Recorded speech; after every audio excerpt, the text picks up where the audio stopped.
Nagaan Waaqayyoo isiniif haa baay'atu. Kabajamoo fi jaallatamoo obboloota koo ani nagaadha. Isin akkam jirtu? Har'a saaxila sobaa Dr. Dabratsiyoon du'eera jedhee jettee sooshaal miidiyaa irraa walitti funaannatee ittiin namoota baay'ee gowwoomsan isinitti himaa. Achumaanis raajii sirrii fi sirrii hin taane akka itti barru tuqaa muraasa waliin ilaalla. Kanaaf dhaggeeffattoota koo tarii YouTube chaanalii kana subscribe yoo hin goone ta'e ammoo subscribe gochuun viidiyoowwan barsiisoo yeroo yerootti gadi dhiifnu argachuu dandeessu. Dheengadda gaafa sanbata guddaa pirezidaantii mootummaa naannoo Tigraay kan ta'an Dr. Dabratsiyoon ibsa haala yeroo irratti dhiyeessuun isaanii ni beekama. Guyyaa 10 dura immoo namichi ani piroofeetiidha ofiin jedhu karaa YouTube chaanalii isaatii yookaan sooshaal miidiyaa Feesbuukii peejii garaagaraa irratti Dr. Dabratsiyoon du'eera jechuudhaan labsaa ture. Hawa garaa isaas dudubbachaa tureera. Jarri kun maqaa Waaqayyootiin warra jibban hunda ajjeesuu barbaadu. Waaqayyo garuu akka isaanii miti malee yaada Waaqayyoo dhiisanii fedhii isaanii warri dudubbatanii fi lallabatan isaan raajitu sobduudha jedhamu jedhee macaafni qulqulluun nutti hima. Egaan mana keenyatti naannoo keenyatti waldaa keessatti iddoo kadhataa argamnu kamittuu warri akkasii waan keessi isaanii hawwe garuu waan Waaqayyoo hin jenne nutti odeessaa oolan danuudhaati.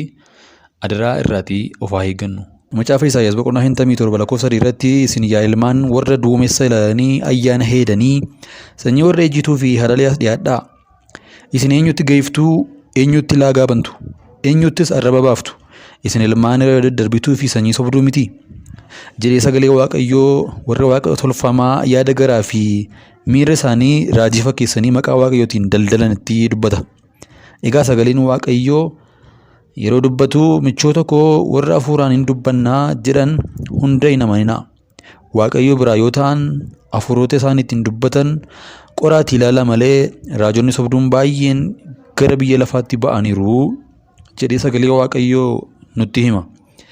Egaa yaa obboloota koo raajii dubbatamu hundumaayyuu qorree ilaaluun akka nuuf malu waa'ee biyyaas waa'ee namoota dhuunfaas waan ta'uuf jirus isa namoonni duumessa ilaalanii haala ilaalanii dubbatan kana ilaallee akka jeeqamne wanti ta'uudhaaf jiru akka ta'u du'as ta'e jireenyi takkaa sagalee Waaqayyoo keessaa baheennaan inuma ta'a.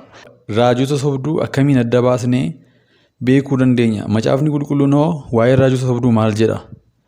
Maal nu akeekkachiisa? Tuqaawwan 5 amaloota raajota sobduu ittiin adda baafannu armaan gadii waliin haa ilaallu. 1. Raajonni sobduun warra nama gammachiisuuf dhamaanidha. Lallaba namoota gammachiisu qofaa lallabu. Waan gurri namootaa dhaga'u fedhu qofaa lallabu. Raajonni hin darbitaa fi hin ceetaa biyya alaa baataa qofaa dubbatu. Cubbuu namootaa namatti hin himan. Raajii isaan namatti raajan raajii nama gammachiisu, raajii nama ceesisu, raajii nama sooromsuu fi raajii nama badhaadhomsu qofaadha. 2. Raajonni sobduun yaada dhuunfaa isaanii fi fedhii isaanii qofaa hordofu. Jarri kun gaafuma jalqaban abbaa mul'ataa fi hundeessaa waldaa akkasii ofiin jedhu. Maqaan waldichaa kan isaaniiti. Akkaawunti baankiin waldichaa harka isaanii jira. Namoota fedhanii fi isaanii fi ta'u qofaa waldaa isaaniitti waamatu. 3.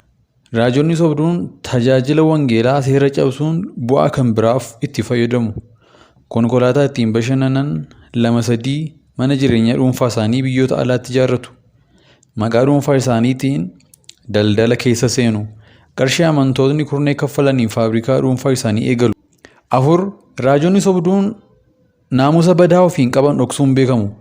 Amala isaanii qooda fooyyessan fakkeessuu fi fudhatamummaa argachuuf akkaataa dubbii isaanii bareechuuf yaalu. Koomeediyaanii ta'uuf yaalu. Deeggartoota hedduu horachuudhaafis rafanii qabeenya dabalachuuf mootummaa wajjiniin waliif galu. Bifa diraamaatiin ajandaa haaraa qopheessanii miidiyaa irratti yaada namoota hatuudhaaf rafanii hin bulan. 5. Raajonni sobduun amantoota sooruu irra amantoota saamuu jaallatu. Qabeenya amantootaa gara akkaawuntii baankii dhuunfaa isaaniitti guutu. Amantootni yeroo yerootti waan isaan barbaachisu garas akka isaaniif godhanii fi dhiibbaa irratti buddeenaa fi mana jireenyaa irra kan darbe bu'aa addaa fedhu. Amantootaan mana kee gurgurii, haadha manaa kee dhiisii, abaluun fuudhii, abaluun dhiisii, konkolaataa akka bittuu fi abboomamteetta qarshii ergisiin jedheera Waaqayyo jechuun amantoota saamu. Egaa obbolaa koo kiristaanonni hunduu dhugaa beekuu bira akka ga'u Waaqayyo ni fedha. Hunda caalaa kan afooshu Abbaadha. Kiristaana maxxannee ta'uurraa of dandeenyee warra akka Macaafa Qulqulluu jedhutti qofaa jiraatu Waaqayyo nu haa godhu. Ergaawwan barsiisoo fi odeeffannoo wayitaawaa ta'an argachuudhaaf YouTube kana subscribe gochuu hin dagatinaa. Eebbifamaa yeroo keenyaa fi Waaqayyo nuuf haa eebbisu.